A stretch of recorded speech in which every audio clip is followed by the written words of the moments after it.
What's up, everybody? How's everybody doing on this Wednesday? I've got both the doggos with me. I don't know if you saw Remo over there. He's on his bed. And I got my German Shepherd shirt on, too. It says America. So, I see you guys are having fun with the new emojis. Yeah, we just did the membership things. I am going to be scheduling a little live stream to try out the membership thing on the weekend, I'm thinking, like Saturday. How's that sound? But I do want to let you guys know, if you did sign up for the Cult of 3D tier and you want to get access to the VIP section and the Cult of TH3D specific Discord channel, I have been posting in there, and I'm posting out stuff, feedback, like what kind of videos you guys want to see, what kind of stuff to do tutorials on, live streams on, so that way I can get direct feedback from you guys, because I know you guys that are signing up are some of our most dedicated viewers here, so give you a chance to get some direct input on what we're doing on the channel here. And even though we only got a few people that signed up for the sponsorship thing, I am going to be looking and seeing if I can get somebody. Oh, look, my hair's all messy. This is why I usually have a hat on. Oh no, it's like reversed in my camera feed. Come on, get down. I also need a haircut. It's been a while. But anyways, yeah, so if you guys are in the Discord server and you want to get those perks from your sponsorship, you have to link your Discord account to your TH3D account, to your YouTube account. And it's really simple, and it has to be the YouTube account you're using for the membership, if that makes sense. So, like, I have a couple not YouTube accounts, but I have like 2 Google accounts, and you have to link the one that you did the sponsorship on, or membership, I should say, on the actual settings here. So I'm going to just pull mine up so I can show you guys really quick, and then we'll roll into the stream. Where is it? Oh, it's got streamer mode enabled, which changes things. Why is it? Hang on, disable streamer mode. I guess it like hides certain settings here, so you don't accidentally show things that are on your account. Why am I blanking here? Oh, connections here. Okay. So if we go to the connections at the top here of the page, so let me share my screen here. So if you guys go into your settings on your Discord app and you go to connections here, you can click YouTube, and it will pop up a window here, and you can see I've got my personal one and I've got my TH3D one. You would connect whatever one you actually did the sponsorship with, and then that would link it. So then it'll auto-assign the roles to you if you have that tier. So that's all set up and automated, and I can't actually manually add people to those roles. So it has to be linked, and it's that simple. So, and then it usually takes about 45 minutes to an hour for YouTube and Discord to talk to each other, and then it'll add you to the group. So, but anyways, let's move on. Oh, thanks for the reminder of the giveaway. Let me go ahead and pull that up. We always have the giveaways here. Let's see, April 2021 giveaway. Let's see, I saw somebody did the maw code. I got the melon. The melon's my favorite. I like all of them. I think my least favorite is the RIP Harambe. It's good, but it's not my favorite. You're obviously going to have favorites, but yeah, the Mythic Melon's my go-to. Which, that's what's in my shaker cup today. All right, the giveaway is open. You might need to, like, clear your, cache to see it. But anyways, let's roll into the stream here. Let me move my preview windows open here. I got too much stuff open today on my screen. So, let's see.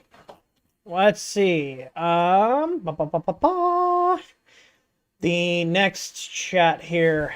What's the question? What's the next question here? Okay, it looks like, so Matt Madobe has got His easy plugs ordered. Awesome. We are going to have the power monitoring ones in a couple of weeks. I got shipment notification on them. So hopefully on the 28th or the 5th we'll stock them. We did stock the MKS SGNL boards today and the TMC 2209 driver packs. And you can buy the board with the drivers and you save a little bit by doing both. You can also add on an LCD and a MOSFET for the bed. And you can add on technical support. So if you think you're going to need technical support, what you can do is then contact our help desk and we'll give you one-on-one support trying to get things running. But the SGNL with our DIY firmware is really easy to set up. So the hardest part is going to be figuring out how you want to mount it to your printer, you know, what mounting brackets you want to use and whatnot. So, but firmware setup is a breeze. So, let's see. Arden Phillips is the first question of the stream. He said he's wanting to get my part cooling fan to work on header PC6 on an SKR Mini E3 V2. I was unable to get the LED to show power is being supplied in the code. It's defined as fan pin, but I don't see it used. Well, let's take a look at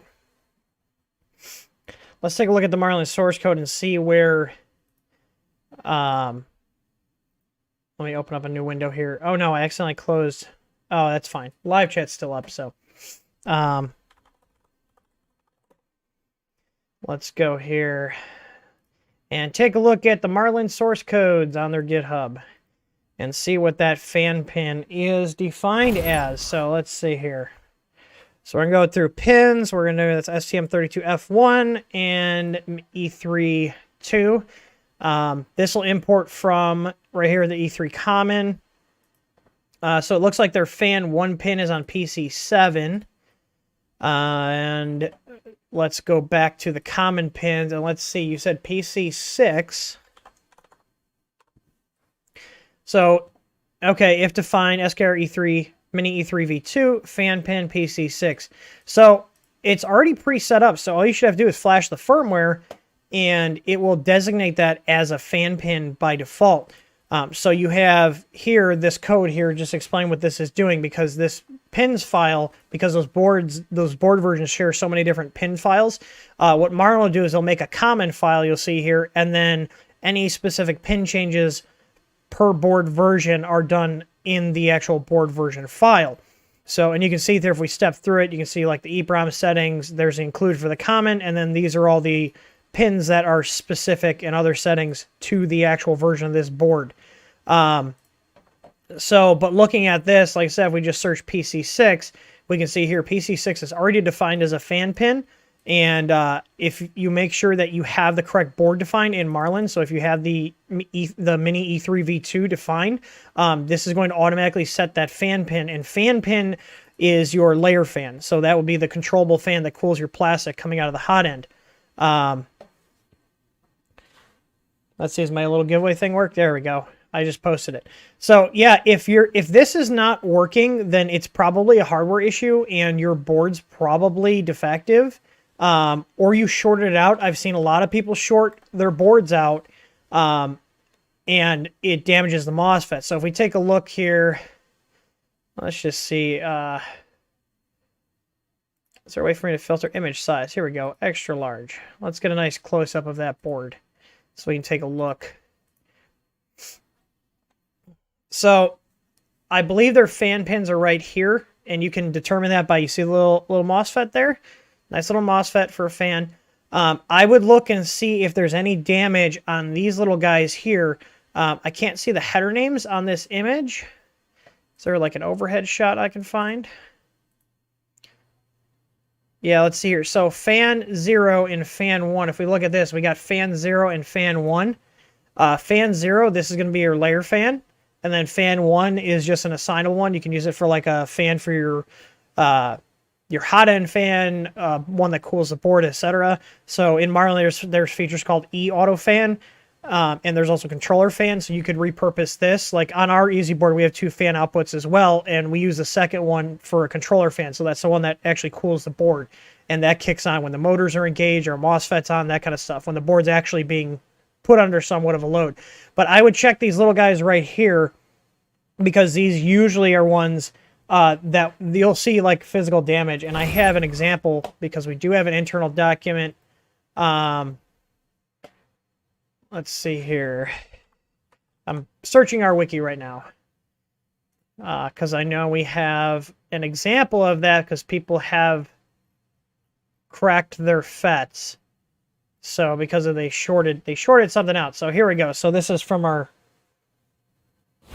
wiki here. So you can see it's same style of MOSFET, but you'll usually see damage like this, where if you had a short in your fan, maybe your fan has a defect, maybe your wiring has a problem where it's shorting out. It'll usually manifest itself looking like this. The chip, just for a comparison's sake, if you look here, you can clearly see the difference between what one that's not blown out looks like and what one that is blown out looks like. In this case, we can see that there's a crack in the casing. You know, the lettering is illegible on part of the chip, whereas this one, it's nice and clear. So I would highly recommend taking a look, because if that's physically damaged, no matter what you do with the firmware, it's never going to work again until it's replaced or repaired. And one thing to note is if it was a short condition, and we see this occasionally when people short theirs out, they'll send their board in for repair. The short can work its way because the MOSFET is no longer functioning correctly, and it'll send the higher voltage into the I/O pin of the processor, which means then even if you replace that chip on there with a new MOSFET, it's not going to function because the actual I/O pin then on the processor at that point is damaged. So you then have to swap the processor, reflash the bootloader, and then replace the MOSFET, and also check all the resistors that are also go along with controlling that MOSFET. If you notice on the Big Tree Tech board and our board, there's a couple of resistors there that also are used for driving that MOSFET correctly, and those can also get damaged. Those usually are okay. Those resistors, they're basic components, and they'll usually take a hit pretty good and be fine, but other times they can just be completely cooked. So I'd be willing to bet that either it's a physical issue with the MOSFET.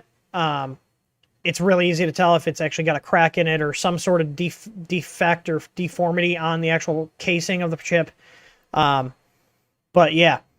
So, and sometimes if it was a quick short, it could be enough where the fan the MOSFET's just dead and there's not any visible damage. So, but if you're looking at the Marlin code, you're not going to have to do anything special to get that fan to run as a layer fan.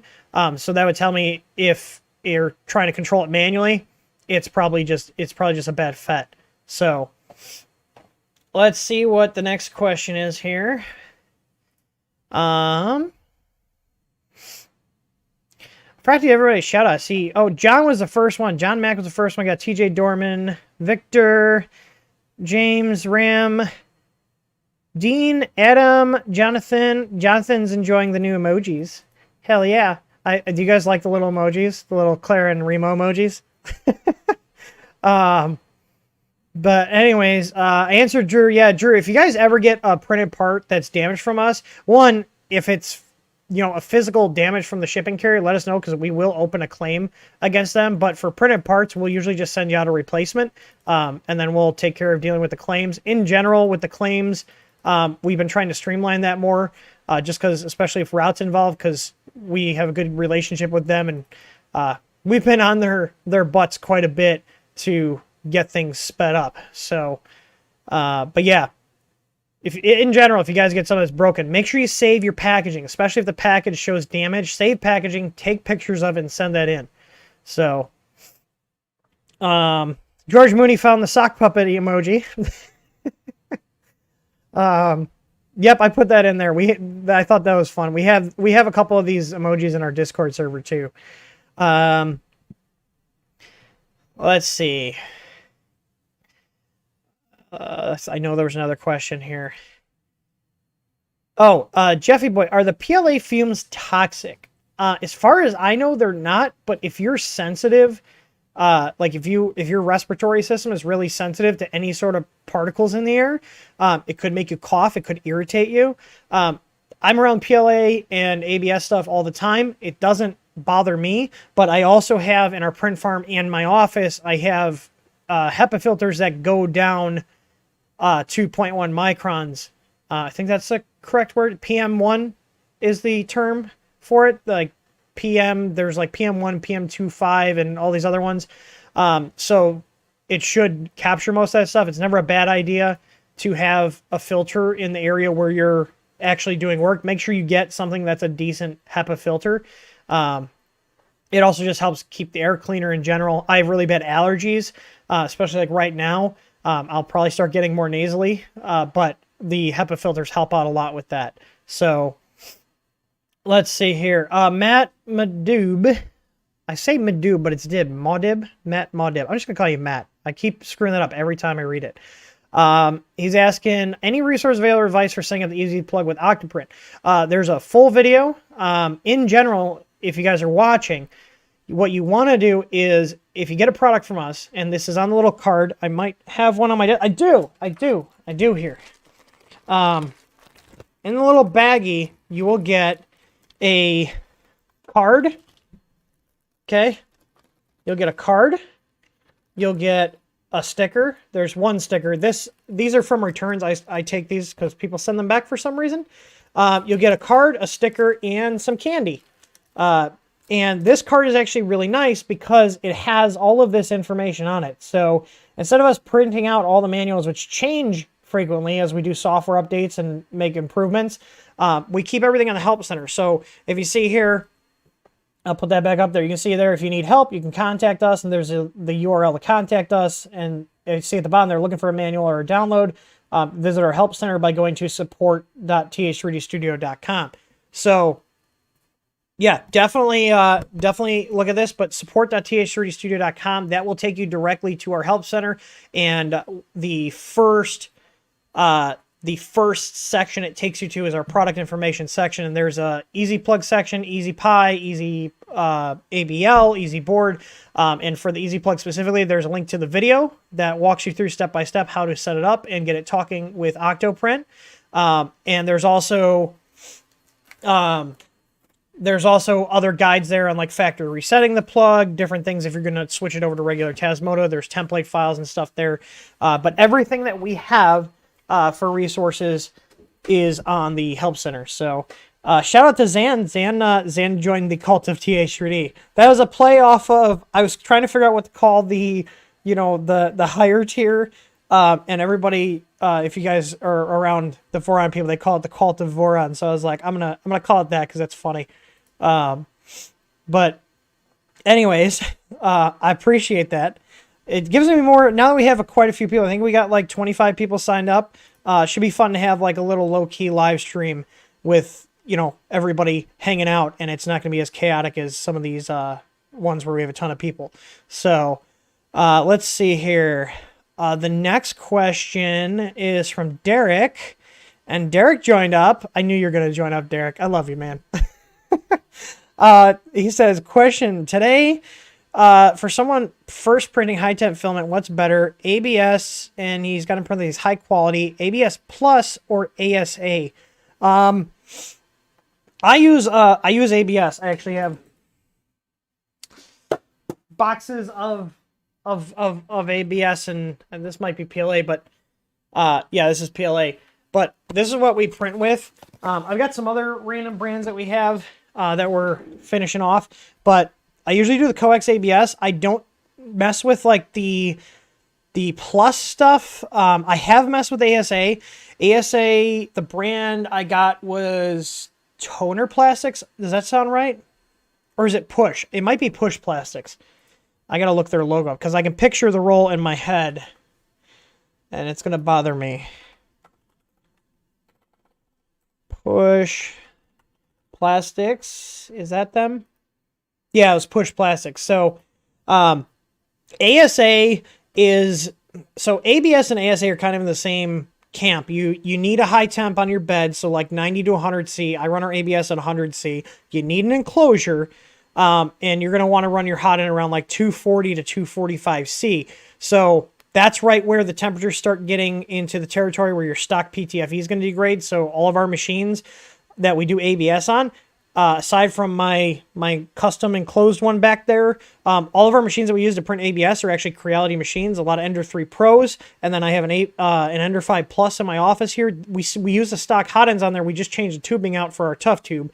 And we've been running machines with our tough tube for over 2 years now, and when we pull the tubing out, it's in great shape. So it does hold up really well, but I would not be running ABS prints on your stock PTFE because 240C is a temperature where it seems to start degrading and it'll start breaking apart and you'll start getting clogs because you now have a void from where the PTFE is degraded, and worse is you might get clogs.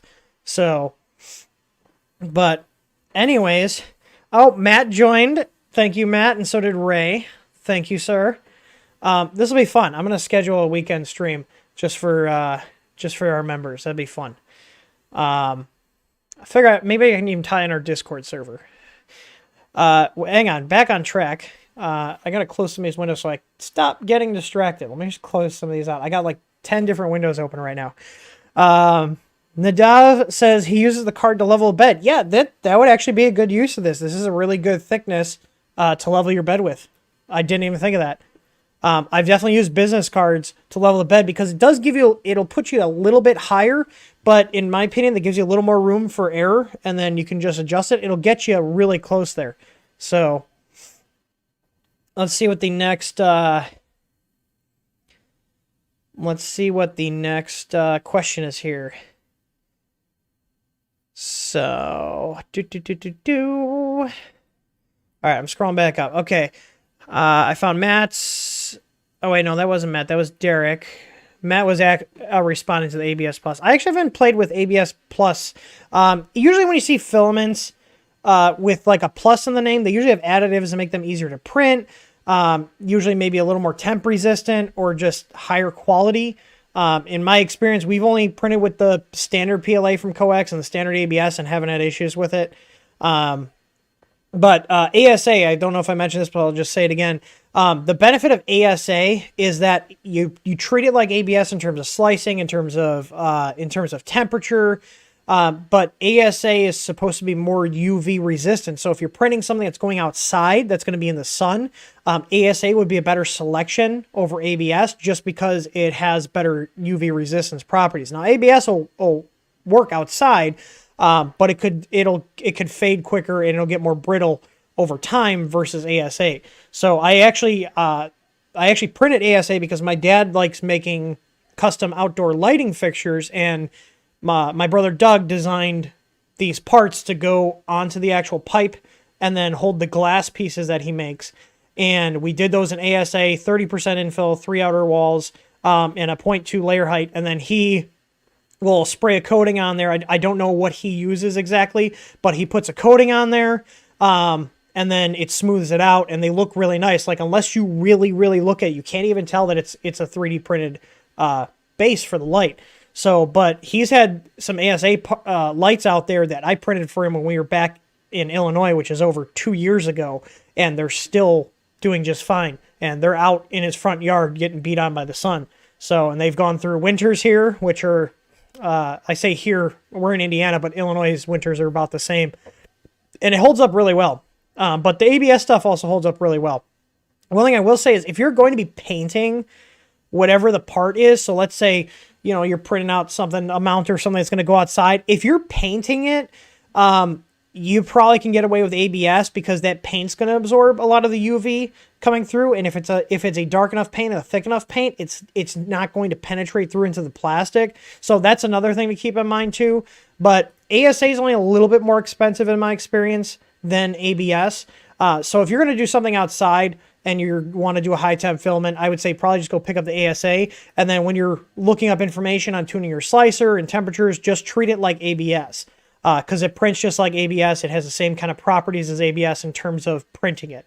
So, let's see. Zan R2 says, I posted in the Facebook group looking for advice about my Easy Flex 2, my hot end screwed it. Any advice? You need to see the photo to see how bad it is. Let me see if I can find it really quick. I gotta log into Facebook. Just in case anybody's wondering, I don't actually use Facebook that often. I have a Facebook account that's got my name on it, and myself and Samantha have access to that, but we mostly use that for managing like our Facebook page and the groups. But I'm not actually like on there using it.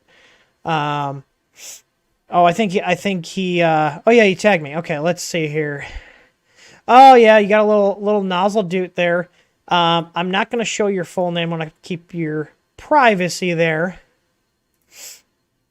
So, but I can blow the image up and show people here. Let's see. Main monitor.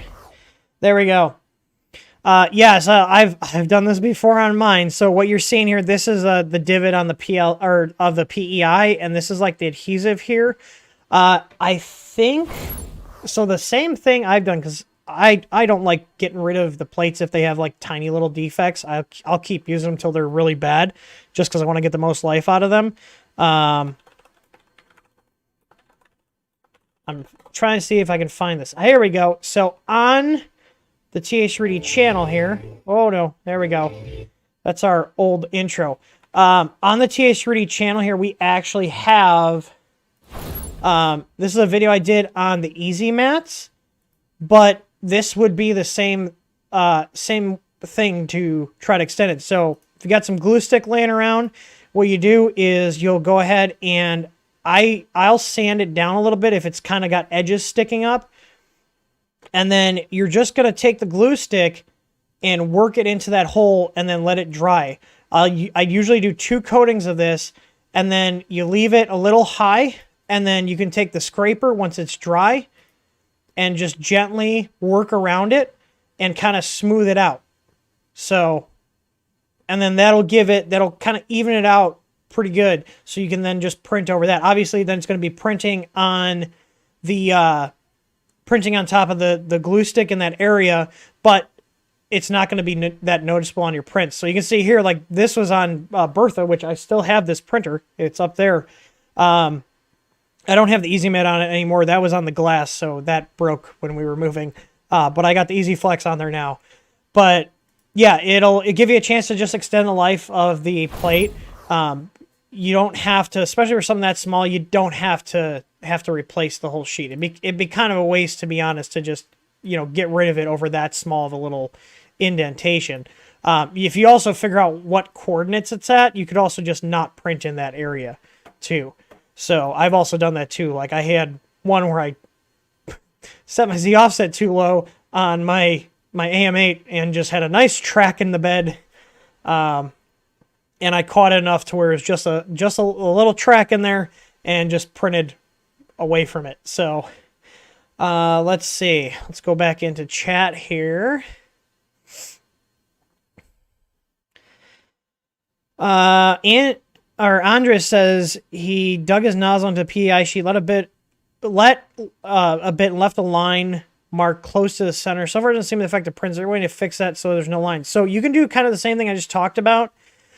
Except if it's got like, because usually sometimes when you dig it in, instead of it being flat, it'll be like kind of a little ridge like that. So it'll be like flat, come up a little bit, it'll go down and then come up a little bit. What I've done in cases like that, what I'll do is take some really fine grit sandpaper and just gently rub over the ridges that are sticking up, and that'll flatten it out a little bit, and then do the fill with the glue stick if you really want. Just let the glue stick dry. It will stay in there. I haven't had it pop out of the hole when I've done the fill. So, but yeah. Let's see what the next question is. So that's Zan. I got Zan's question here. Albert's asking, any news on the Anycubic Chiron upgrades? I want to drag the Chiron out of my garage, which is where it's been since the last videos we did on it. It's been sitting there for a while, and I got to clean it off because it's pretty dusty right now. And put it on the bench. So I want to start doing stuff with that machine next week. Jim's working from home, and he can finally catch a live stream. Let's see here. Let's see. I'm looking for questions. You guys got to post questions in chat. So I have stuff to answer. Otherwise, we go off on tangents, don't we? Jeff Hutchins said, I just put a Corelli Silent 221 board. Put in a Corelli Silent 221 board. So that's the 2.2 with the Trinamics. And he said he powers out the BL touch cycles. Auto home pin does not engage and the head runs into the bed. Any thoughts? Sounds like the issue would be firmware related. You need to tell put an auto bed leveling probe on a printer, you need to tell the firmware and that you have a probe, what its offsets are. And by offsets, I mean the distance on X and Y in relation to the nozzle. And you need to put that into the firmware. And you also need to tell it what kind of probe you have and set the proper options for it. You also need to make sure it's connected to the right location too. So I do have wiring diagrams in our website here. Is this it? This is it. I don't know how I remember all this shit. But anyways, so on our help center here, if you just search like 2560, it's right here, Creality Mega 2560 board connections. Even though this is the green one, this is the same. The board you have is a 2.2 with a black PCB and a .1 at the end, and it's got Trinamics instead of 4988 drivers. So all this stuff applies, and the firmware is the same for the 2.2 and the 2.21s. So this is the connections these are the connections you're gonna want to make for the BL Touch. This is the Z header here. So you got your black wire here, your white wire here, and then you got the orange, brown, and red. Now, your colors on your harness may vary. The Chinese sellers that make the BL Touch kits, they may not follow standards. These are based off of the AntClab standards. So you would need to reference the official AntClab's colors to whatever you have on your probe, because these are the standard colors. If we also have BL Touch colors here for AntClab's, Big Tree Tech, and Creality. So these are two of the more popular third-party harnesses. So, and what I mean by cross-reference, you can see here, I've got a side-by-side of the actual AntClab's BL Touch with their official wiring harness. You can see brown, red, yellow, black, white. You can see here, Big Tree Tech just did whatever the hell they wanted to. But we can go, okay, so the equivalent on the Big Tree Tech, brown is orange, red is yellow, yellow is green, black is blue, and white is black. So we just cross-reference to the actual pins that these color wires are connecting to on the sensor itself. And if we have the original one, really, Tor messaged me. Except I got to enter my information in to see his chat. But anyways, yeah, so you got to cross-reference it. And if there's, for some reason, like we also have Crealities, theirs is not as crazy as Big Tree Tech's. Crealities is usually this color scheme where basically the only difference is instead of brown, it's blue. But you want to look at, like, if you have some colors that don't match any of these two examples we've shown, it's really easy to determine. You just compare the order on the original AntClab's plug to the one that you have, and then just write yourself a note. Okay, like, let's say your brown is, green. Just write yourself a note. Okay, brown is green on my harness, and red is, purple on my harness, etc.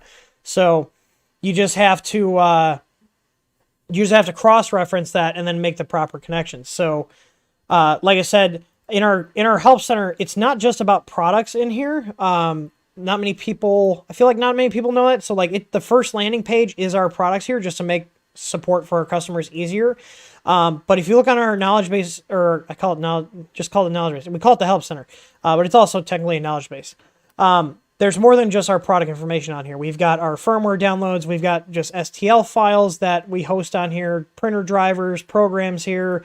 There's a lot of guides here on doing DIY stuff. There's a lot of community guides here. This is actually a link to Mr. Jim, Edutech Jim's gantry rework, because I feel like it's a very good video, because we can actually link out to YouTube videos. You can see it's got a little video notation here. Troubleshooting stuff, program information, upgrade information, and then wiring information. So we have a lot of information on our help center. So make sure you check that out. Basically, the product information and the customer service, those are the only ones that are like TH3D specific. But the downloads and the guide section, these are not only stuff that helps out with the products, but there's a lot of stuff in here just in general for using your printer. One of the best guides here, this Luke Hatfield did this, and this is the 3D printer help guide, and this is 120 plus pages of going over your machine and fixing things and slicer settings, and it's just a really good guide. And he uses an Ender 3 in a lot of the example photos, but the same methodology applies to other V-slot machines or the CR10. You can see here, This is a really good example. This is what happens when your PTFE tube doesn't fully seat up against the back of the nozzle. You get this bulge here, and this will cause under extrusion. So, but yeah, make sure you guys check that out. And I'm going to check here. Kevin Cohagen said, I printed my first torture toaster at nice angles up to 60-70 and only the 0.5 tolerance, but all the rest were good. It was printing the night of a show a few weeks ago.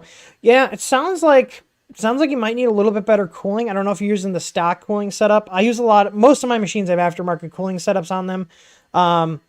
If anybody knows of a nice one, has anybody designed one for the Ender 6 yet? Because I was going to try my hand at designing one unless someone came out with one.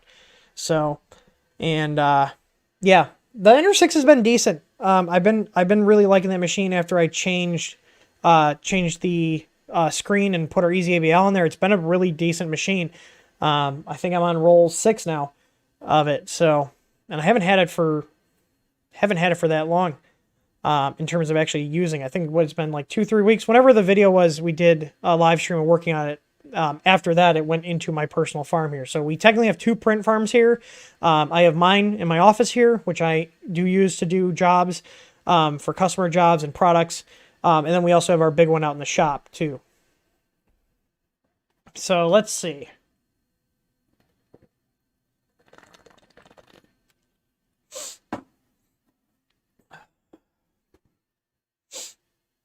Is the cube working today? Yeah, the cube's working today. Someone changed it. That's not the default one.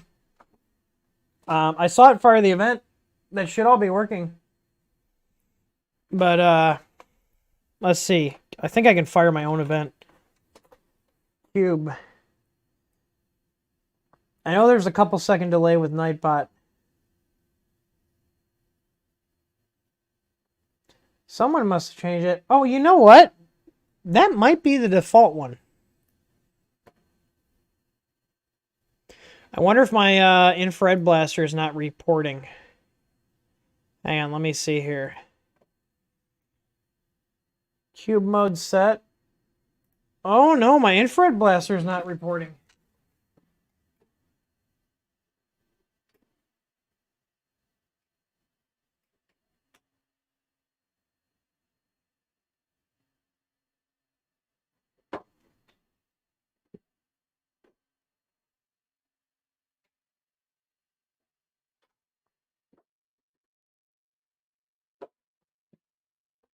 Let me double check that here. 16.21. It's replying on a ping.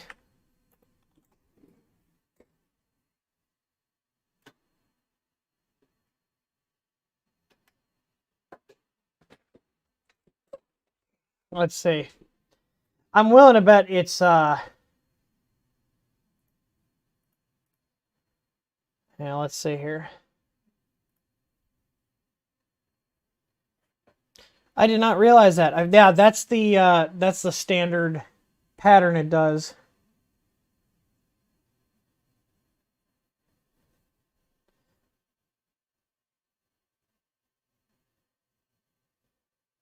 I don't know, it's executing now.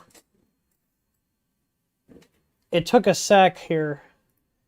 Mode set, there we go. I just had to bounce it. Alright, it should be good now. Sorry about that little segue there. Should be working now. Cube. There it goes. Yep. Oh, look at it. It says, I love you. I love you too, Cube. Let's see. Jeffy Boy, is there any way to clean the nozzle before the print starts? Yeah, it's a manual thing. Usually what I'll do is before I start a print, I'll preheat my bed, I'll preheat my nozzle. And if there's gunk on it, I'll carefully take a wire brush. Make sure you don't short your thermistor and your heater cartridge. Carefully take a wire brush and gently clean it off. If there's a lot on there, what I'll do is I'll take the little tweezers. I got tweezers from our nozzle cleaning kit, and I'll take that and just kind of go down the angle of the nozzle and get off as much as I can, and then I'll go in with a wire brush. But that's what That's what I would recommend. So, so Austin has a good flex plate with PEI.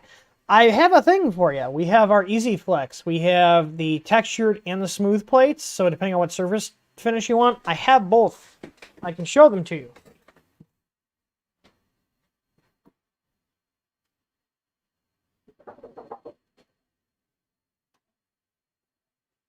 So these are our Easy Flex plates. This is a textured one. You can see it's kind of got a textured surface on it. And then this is a very heavily used smooth one, but you can see it's more of a matte finish. So, but these come in all sorts of sizes. We have both of them. This one's actually a coating on the plate, and then this one is a sheet that's applied to the plate. The plates themselves are exactly the same. The difference is the coating on them. So,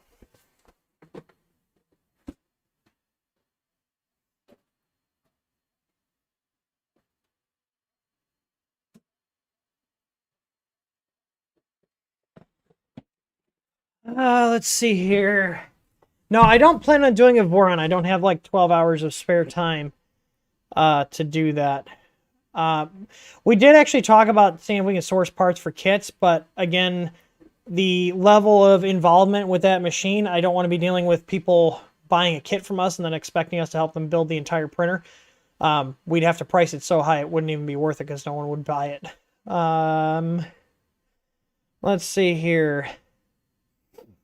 M. Puffenbarger, are you willing to share some of your S3D profiles? Yeah, I just need a place to put them. I talked about doing some sort of, like, setting up a site. I just need more time.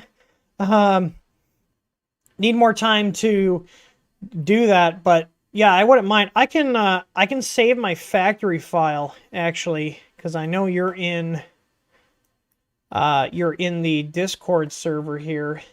Did you get your account sync worked out yet?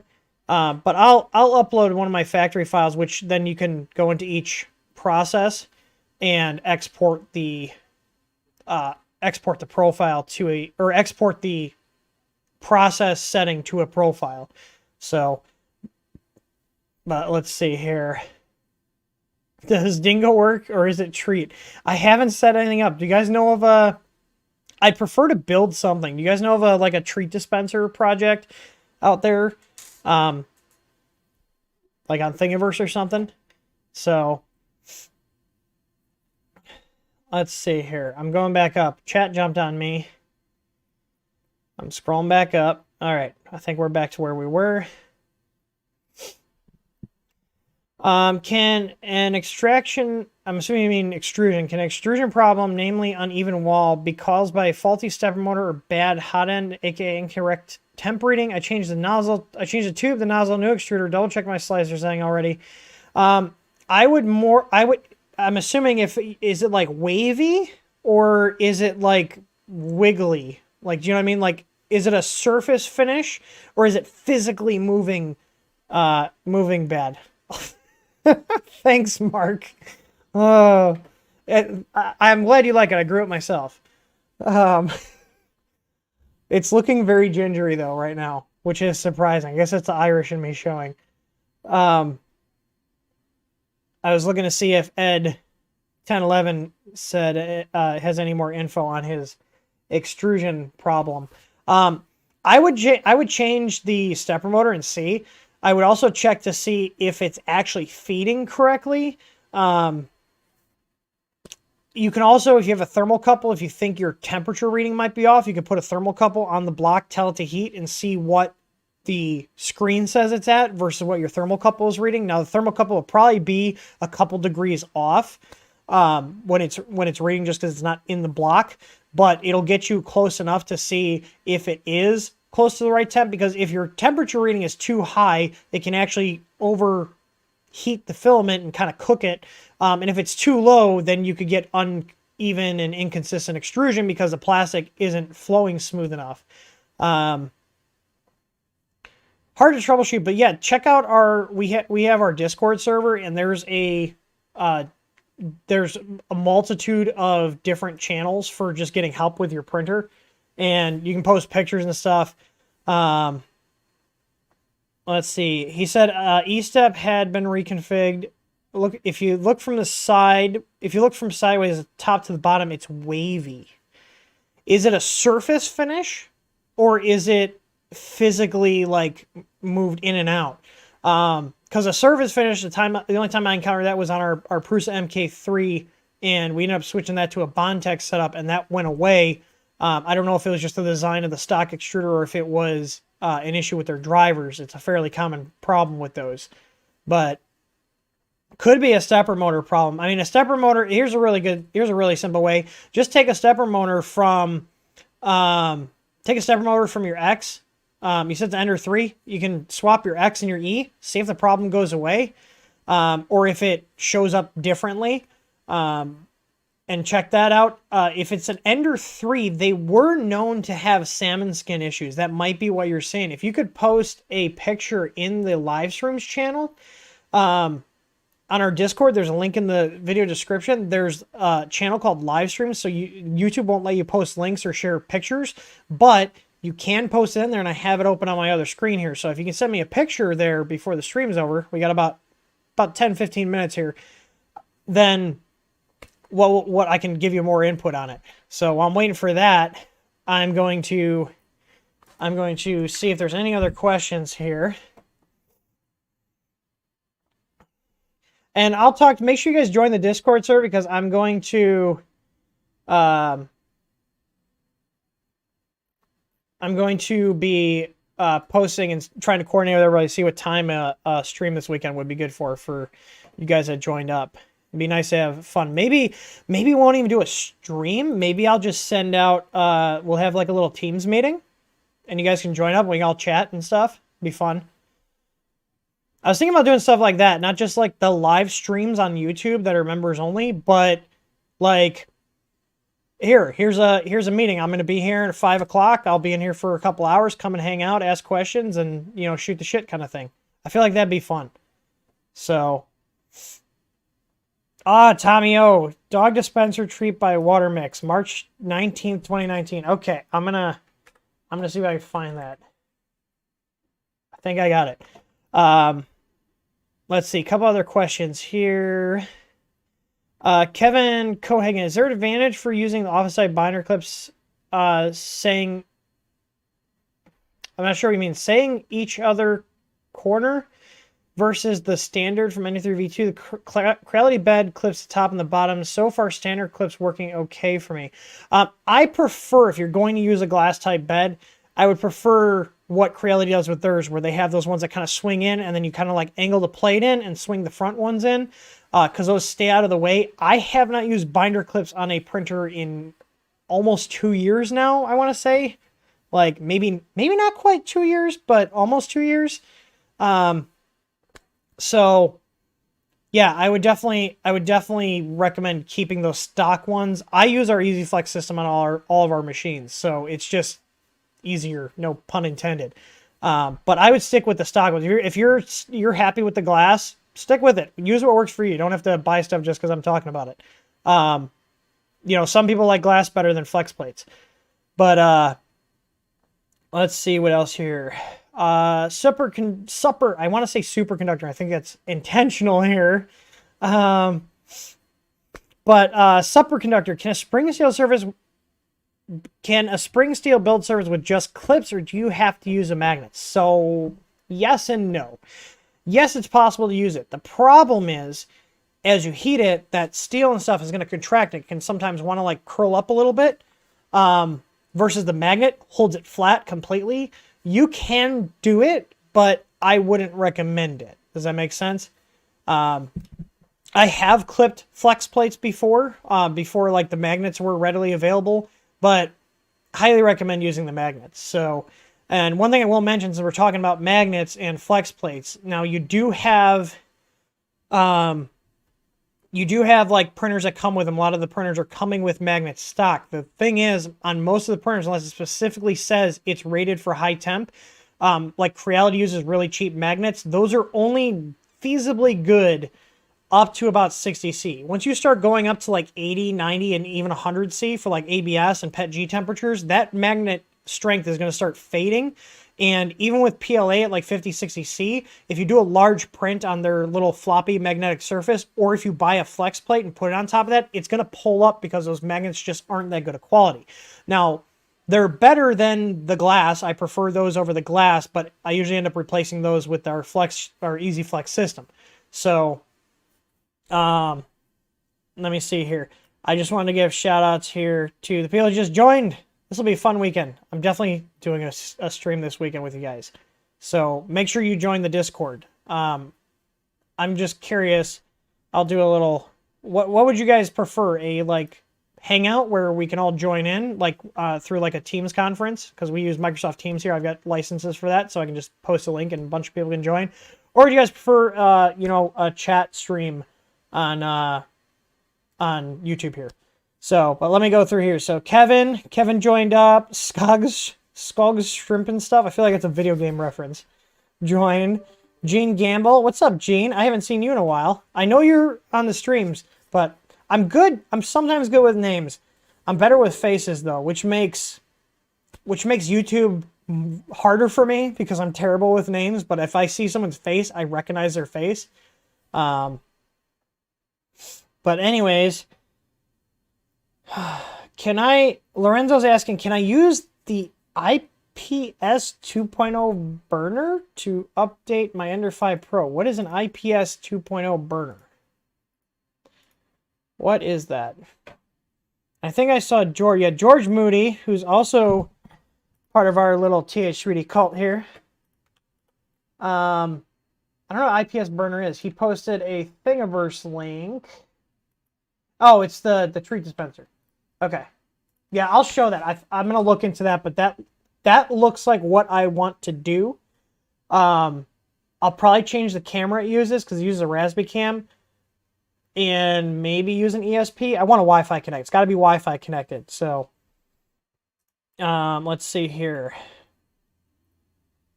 I'm just going through here.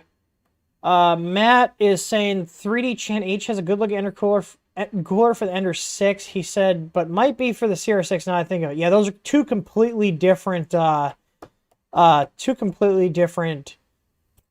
word I'm looking for? Two completely different hot end mounts. Oh, look at Jim joined. Awesome. That's funny. I appreciate it, Jim. Let's see here. Dubbed out. I want Ender 6. I wish they'd sell it without a touchscreen. Well, I know this guy. He's a little weird, but he has conversion kits for that. You should check it out. Let's see. I'm just going through here. Kevin Cohagen says he's relatively new to this world. Oh boy, I hope you have tons of spare time and lots of patience. I feel like I need to do a video of, like, you know, just sitting down and having like a serious moment with the camera, talking to everybody about, listen, if you're getting into 3D printing, this is what you should expect. And just kind of recapping what I've learned over the years and, you know, certain things that just never go away. So you know what you're getting yourself into. And I want to talk about like what tools I think you should have on hand if you're going to own a 3D printer, and go a little more in depth with like more technical stuff, you know, like have a multimeter, have soldering iron, solder, that kind of stuff. And then put some recommendations for like, you know, some entry level stuff that I've personally used and some of the higher end stuff that I have. But I think that'd be a good video just to kind of be like, here, you're a newbie, watch this video. So, but yeah, I would recommend, since you are new, if you've had your printer for less than a month, I would recommend suffering through using it stock for about a month to get yourself familiar with it before you start putting any upgrades on it. That way, too, it also makes you appreciate the upgrades more, but more to familiarize yourself with the machines and how they work. So highly recommend, if anybody's new, don't mess with it. The only thing possibly I could recommend violating that rule with would be firmware if you have a printer that doesn't have thermal protection on, or thermal runaway protection on. For the most part, I would recommend you use the printer stock until you get comfortable. You know, at some point you'll get to be like me and these other guys where we just get a printer and we know what we like on our printer, so we'll go and get the upgrades and, you know, do what we like. So like me personally, I do flex plate, I do easy ABL. I'll change the LCD out if it has a touchscreen, and I'll solid mount the bed, and that's kind of my standard loadout. And if the printer doesn't have a filament sensor, I'll add a filament sensor on them. So, but yeah, that's about it. But don't go and filling your cart with upgrades from us or anybody else until you use the machine and figure out where the shortcomings are, because there's a lot of people online that will they'll tell you to go buy this and buy that because it worked for them. But just take your time, do your research, figure out what problems you're having and what you want to solve. Don't just be going and doing upgrades just because some guy on, a forum or Discord or Facebook told you to. So, my room looks like a battle zone, Armil says. Yeah, well, I gotta clean it up. This is my sad little ender. It does not print things because it's just used for testing. It's got a very sad life. Let's see here. Oh, there we go. Chat jumped. Chat jumped. Oh, I totally realized this. I was like, oh, if they're not in the Discord server, how would I post a Teams conference? In the community tab on this channel, I can make posts. I guess it's kind of like Patreon. I guess YouTube's like knocking off Patreon. I can post stuff just for the people that join. So, and I can do it by the different roles. So I will post it there and in the Discord. I'm very active in our Discord server. So if you want to chat with me off hours, that's usually where you can find me. I hang out in the VIP chat, which has not only people who are members on YouTube here at the Cult of TH3 level, but there's also people that boost our Discord server. They call it the Nitro Boost.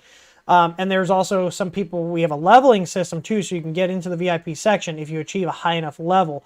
And we reset the experience once a month or once a year. And then the people that got past level 30, they get grandfathered into the Purge Survivor role, which then gives you access to that. So there's a couple different ways to get in there. But in the VIP section, there's also a Cult of TH3 channel that only YouTube members get access to. The other guys that got in through other methods do not have access to that channel. So, but that's what I'll be in there. So, Jim is asking, who I see at Murph? TH3 Studio, you guys are going right. Yes, we will be at Murph. Thanks for reminding me. I got to book our hotel rooms and figure out who is going. So, yeah, we'll be there. If they're having it, we'll be there. We did not pull our sponsorship from 2020 when they canceled it because of the human malware situation. So we're still in as a sponsor. And if they're having it, we're going. I'll be there. I would not miss that for the world. I love seeing everybody. Let's see here.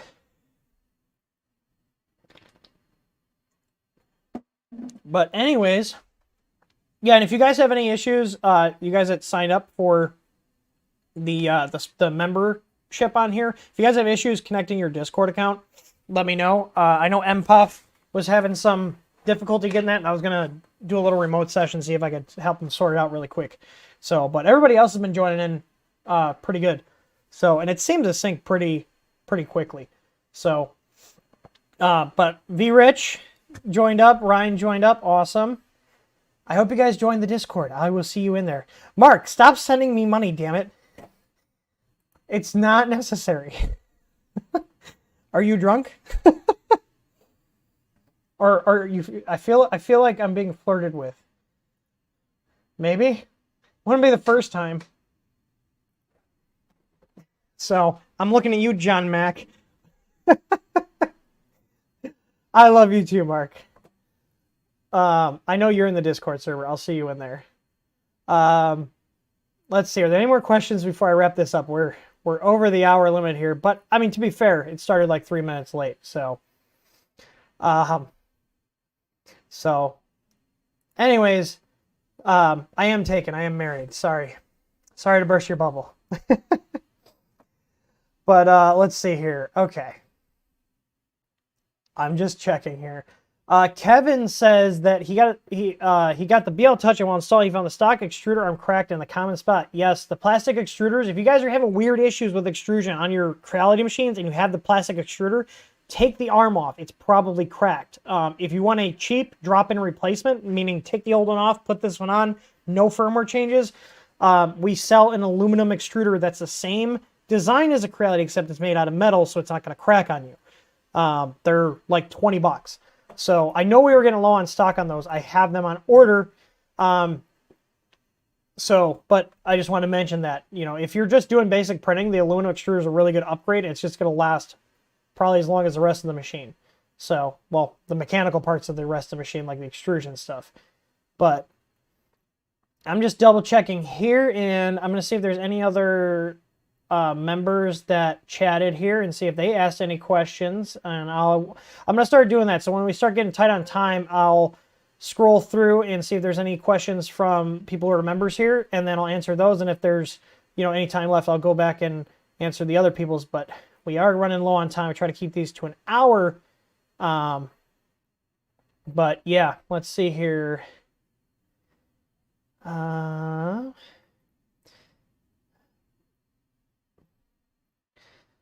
No, the Cult of TH3 does not require you to sign over rights of all your material possessions. We're not that crazy.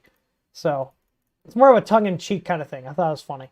So, oh, Zan missed out on a basket full of the Easy Board. Zan, join our Discord server. I might be able to hook you up if you don't mind something refurbished.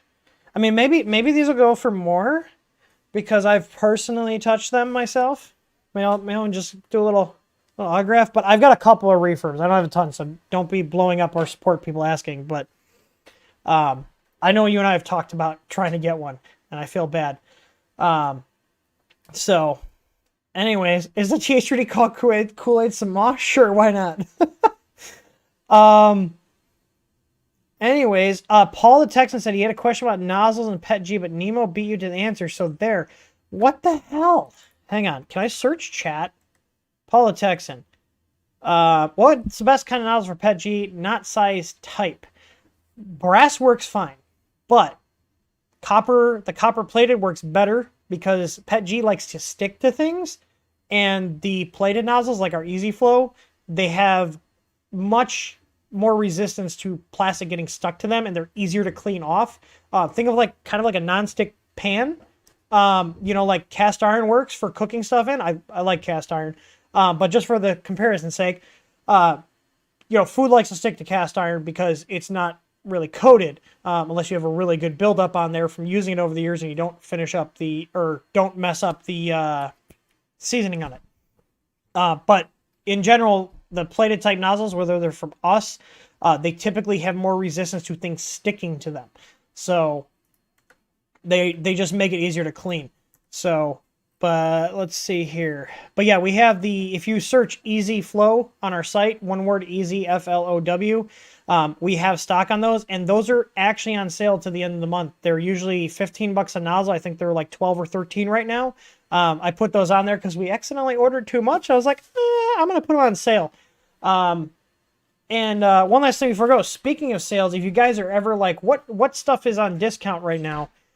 If you go to the store, and it's very subtle, if you guys go to the store and scroll all the way down on the left here, you see this little button here? You can click on sale, and it'll show you all the stuff that's on sale here. You can see it right here, Easy Flow. They're on sale. So if you ever want to see if there's anything that like is on clearance or a discount, you know, the bundles will show up here because you do save some money. This is a limitation with the plugin. I wish I could exclude the bundles from here. But yeah, so you'll see anything that's on sale listed in this here. So we even have the Ender 3 Dual Z kits on sale right now for $64. And then we also have the Easy Flows on sale. If you guys need blades for your deburring tools, these are also on sale. Most of these sale prices, we set them till the end of whatever month it is. So, but yeah. Anyways, I think that will wrap it up. I hope you guys learned something. Make sure, like I said, to check out our Discord server. We have 2 communities set up right now. We have our Discord server and we have our Facebook group. Like I said, I'm not in the Facebook group, but I do Discord. So it's a little, I said do. But anyways, definitely check it out, and I will see you guys there. I hope you guys learned something. I appreciate everybody that signed up today. I'm looking forward to do some stuff, and I will post, like I said, I'm going to do, I think if everybody can see the community tab that's a member, I think what I'll do is I'll post a Teams link and the time, and I'll pop my camera on, hang out in there, and we can all just hang out, shoot the shit, have a drink, and just have a good time. So, anyways, thank you guys for stopping by, and thank you everybody for signed up to be a member. And as always, happy printing.